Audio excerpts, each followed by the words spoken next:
Xo'p, ko'klarimiz qishda kunida kasallikka chalinib turgani, kallasi qiyshiqlari bo'lsa, mabodo shular haqida ma'lumot berib ketaman. Kasalliklar asosan shamollashdan kelib chiqadi, keyin ovqatni juda iflos holatda bo'lsa, ichki kasalliklar bilan kelib chiqadi. Mana bu donlarni imkon boricha xilma-xilligini oshirish kerak. Har xil bo'lgan don vitaminga to'la bo'ladi. Bulardagi immunitetni yaxshi ushlaydi. Mana hozir kaptarlarni ko'rgan bo'lsalaring, kaptarlar mana bu yerda buni sunishib turibdi. Bu sal shamollab qopti. Antibiotik berib qo'ydim hozir. Kecha ham berganman. 2 kun 3 kun arqam-arqa antibiotik beriladi bunaqalarga. Bo'shashganlariga. Yoki sovuqdan keyin, qattiq sovuqdan keyingi holatga mana bu odam aptekada bor natriy xlorid bilan siftraksionni olib 500 grammli natriy xlorid va o'sha bitta siftraksion olasizlarda mana bu 3 litrli bankaga tayyorlab turib, qancha bo'lsa o'sha 3 litrli bankaga ilimliq suvga iloj boricha to'q suvga tayyorlasalar undan ham alosh bo'ladi. Qaynab bo'lmash kerak. Shuni bir 3 kun arqam-arqa berasizlar. O'z birinchi ichgan kunida o'zi bunaqangi qunishishlar bo'lmaydi. Mana shu qunishib turganlari ham qunishmay qoladi. Sababi endi boshlanay turgani bo'lsa yoki bir boshqacha holatlar bo'lib turgan bo'lsa, kaptarlar yaxshi o'ziga kelib oladi. Energiya beradigan narsasi shamollashlardan tez olib chiqib ketadigani o'sha. Agar mabodo kalla qiyshish boshlangan bo'lsa, ularga birinchi navbatda holatini ko'ringlar. Agar qiyshayaptimi yoki kalla likillayaptimi? Agar likillab turgan bo'lsa, tushni ichiga uriladi, o'ng tomoniga, tushni ichiga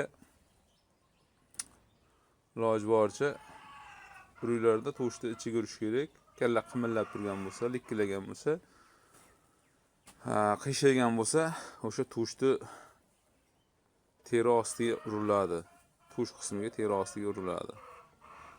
Eng aktiv qism hisoblanadi u tushni oldilari. Shuning uchun yaxshi effekt beradi bu.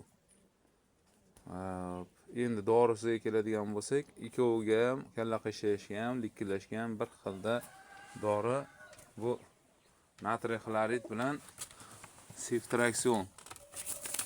Ikkovini aralashtirib turib 1 grammdan 3 kun arqam-arqa 3 kun. Biz asli 1 kunda ham tuzalib ketadi. Agar o't ketgan bo'lsa, cherishir o't ketgan bo'lsa, ukulni urmasdan unga faqat dori ichkizish kerak.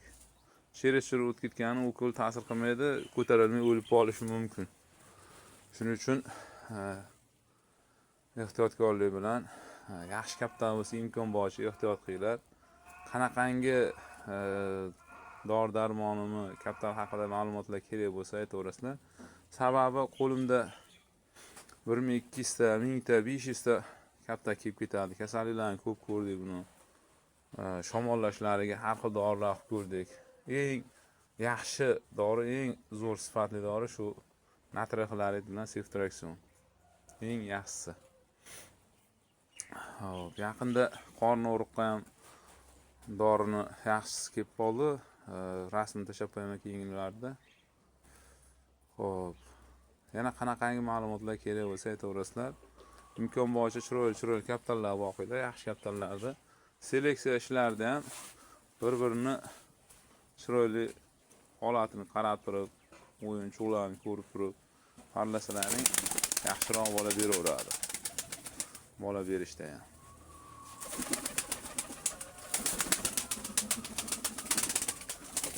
Og'zini ochib nafas olishlari, piqillashlari bo'lsa, bu nafas yo'llari shamollagan bo'ladi. Ultraseptol, amoxicillin ularga juda foydali bo'ladi. Ana shunisiga e'tibor berasizlar. Qorni og'riqlar o'ta kuchli bo'lsa, loperamiddan ichkizib tursalang 3 mahal yetadi. Loperamid sirasi to'xtatadi.